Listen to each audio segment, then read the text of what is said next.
Welcome to our puppet show about the 1960s, a decade that brought both progress and conflict. Let's start with the election of Dwight D. Eisenhower in 1952. Good evening. I am President Eisenhower, a Republican who believed in a strong military and a balanced budget. During my presidency, we saw economic growth and stability, but we also faced challenges such as the Cold War and the Civil Rights Movement.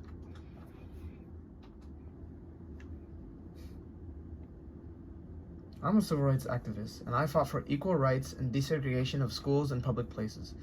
It was a difficult struggle, but we made progress with the Brown v. Board of Education decision and the Montgomery bus boycott.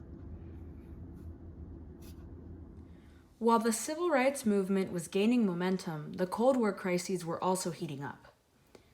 The space race and arms race between the US and the Soviet Union kept tensions high. The Soviet Union launched Sputnik, the first satellite in space, and Yuri Gagarin, the first human in space. I am Roger B., one of the astronauts who competed to be the first to land on the moon. It was a thrilling but dangerous times with the tragic deaths of Apollo 1 crew during the pre-launch test.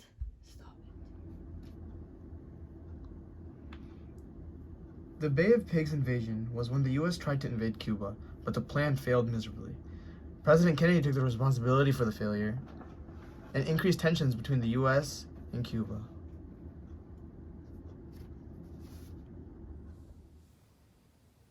Then, in 1960, John F. Kennedy was elected president. I am President Kennedy, and I brought a new vision for America with my New Frontier program. I believed in empowering people and promoting process, and I created programs such as the Peace Corps and the Alliance for Progress. The Vietnam War divided the nation and caused great turmoil. The Gulf of Tonkin incident led to the increased U.S. involvement in the conflict, and the draft and anti-war protests became major issues. I put missiles in Cuba to protect my country. President Kennedy blockaded Cuba and demanded their removal, leading to a tense standoff. I'm a volunteer in the Peace Corps, helping people in need in developing countries around the world.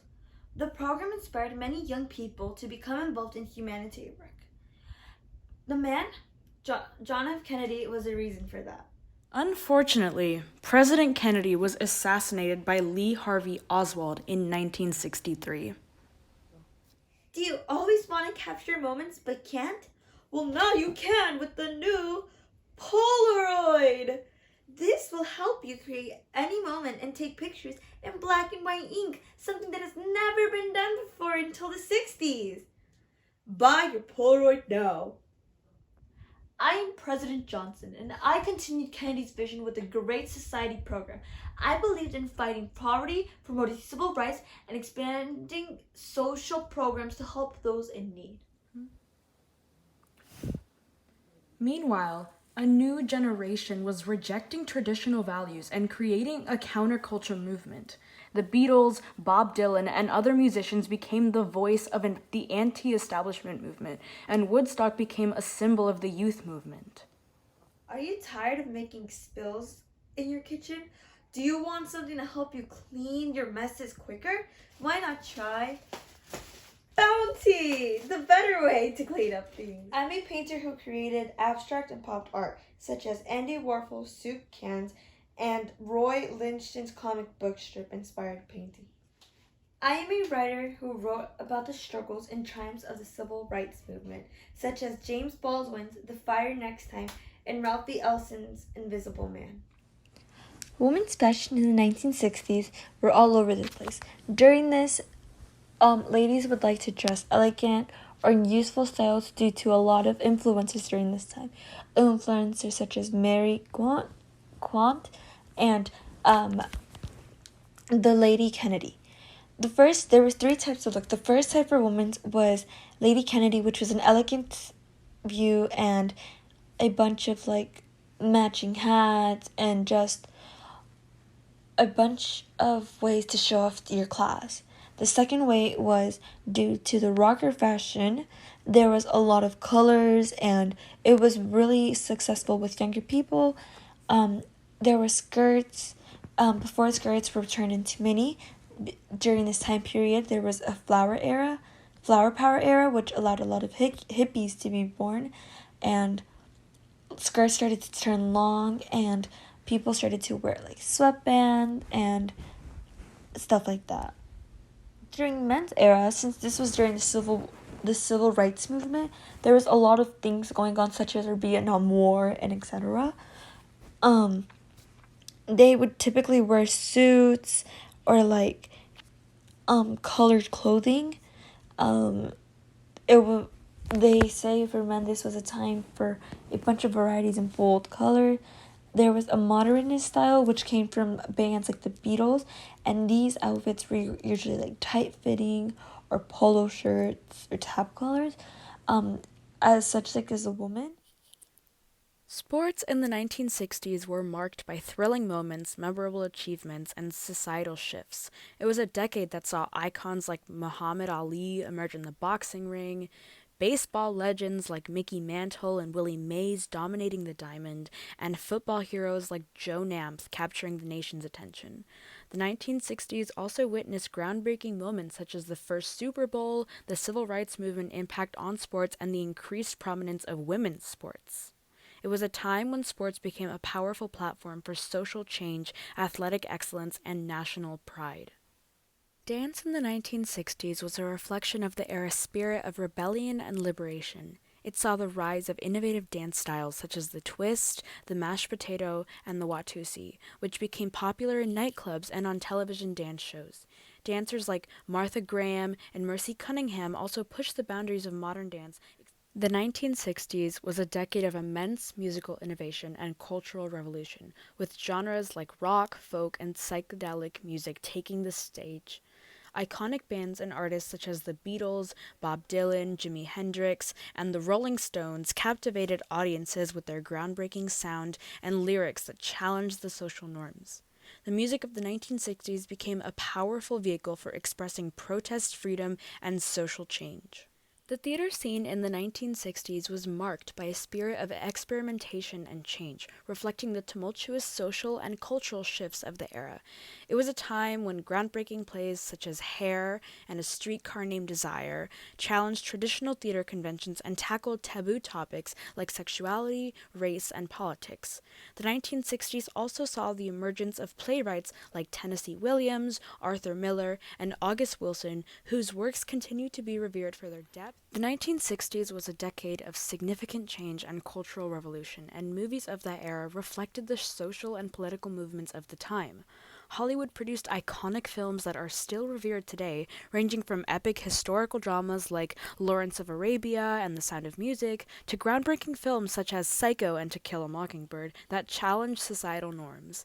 The era also saw the rise of influential directors like Alfred Hitchcock, Stanley Kubrick, and Francois Truffaut, who pushed the boundaries of filmmaking with their innovative storytelling and visual techniques. Martin Luther King Jr. was an African-American activist that adopted the non-violent resistance to achieve equal rights for Black African-Americans.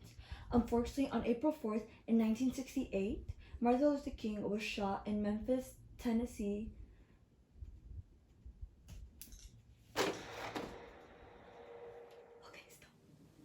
You know, I think 1960 is a cool year. Yeah, definitely. A U-2 plane was shot down over Russia. Yeah, and Adolf Eichmann was captured this year. Also, birth control was approved. The pill. Did you know that 1965 was a really significant year? No, I didn't. What happened? Well, a lot of important things happened in 1965. One of the most significant was the passage of the Voting Rights Act, which gave African Americans the right to vote without facing discrimination. And that's definitely a big deal, but is that the only thing that happened? No, there were other significant events, such as the decision made by Muhammad Ali, then known as Cassius Clay, to convert to Islam and change his name. Oh, right, I've heard of Muhammad Ali. What led to him converting? Ali was inspired by the teachings of the Nation of Islam and the leadership of its founder, Elijah Muhammad. He saw the religion as a way to connect with African heritage and to stand up against racism and oppression. That's really interesting. How did people react to this conversion? There was a lot of controversy at the time, with many people criticizing Ali for his decision. Some saw it as unpatriotic or even dangerous. given the tensions between the U.S. and Muslims in the Muslim world at the time. And that's super unfortunate. Did Ali face any other challenges in 1965? Well, yeah, he did. That year, he fought and defeated Sonny Liston in a rematch to become the world heavyweight boxing champion. But he also faced criticism and even threats for his political views and his refusal to be drafted into the military during the Vietnam War. That must have been really difficult. I mean, it was, but Ali remained committed to his beliefs and his identity as a black Muslim. He became a symbol of resistance and empowerment for many black people, and his legacy continues to inspire the generations of athletes and activists. Wow, that's really amazing. But is that it? No, of course there's more. There were also some significant moments in the civil rights movement that year. For example, there was a march from Selma to Montgomery, which was a peaceful protest for voting rights that turned violent, and the state troopers attacked the marchers. That's terrible. Did the violence stop at the march? Nope, the march continued despite the violence, and it helped galvanize support for the Voting Rights Act. The images of brutal attack on the marchers were shown on national television and brought attention to the struggle for civil rights. It's really interesting, but I'm sure there's more. Well, there was a lot of other important things that happened this year, but for example, the first African American combat troops were sent to Vietnam, and Malcolm X was assassinated. There's a lot of significant events in one year. Do you think that 1965 was a turning point in American history? I definitely think so. The events of 1965 helped to shape the course of American history in many ways. The Voting Rights Act, for example, helped to empower millions of Americans who had previously been denied the right to vote, and the Vietnam War could continue to be a major issue for years to come. It's amazing how much can happen in just 1 year. Thanks for letting me know. Yeah, no problem. Tell me about it. You know, I think that 1966 was actually a more significant year than 1965. Really? I thought that 1965 was pretty important with the Voting Rights Act and the Selma to Montgomery March. Yes, those were definitely important events, but in 1966, there were some major cultural and political shifts that had a lasting impact on American society. I mean, like what?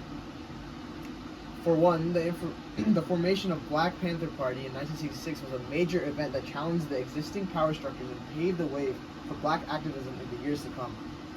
I mean, that's true. There were also some significant events in sports, like the first Super Bowl. I mean, exactly. The Super Bowl was a major cultural event that helped to popularize football and make it the dominant sport in America. But what about the Vietnam War? The escalation began in 1965, and it has a huge impact on American history. Yes, that's true, but in 1966, the war reached a new level of intensity, with more troops being sent over and more casualties being reported. This had a profound impact on American society and led to increased oppositions to the war. I see what you mean, and there were also some major civil rights events in 1966, like the Chicago Freedom Movement. Exactly. The Chicago Freedom Movement was a major challenge to the entrenched racism and segregation in Chicago, and it helped to inspire similar movements in other cities across the country. You know, you might be right. While 1965 was important, there were definitely some major events in 1966 that had a lasting impact on American society and culture.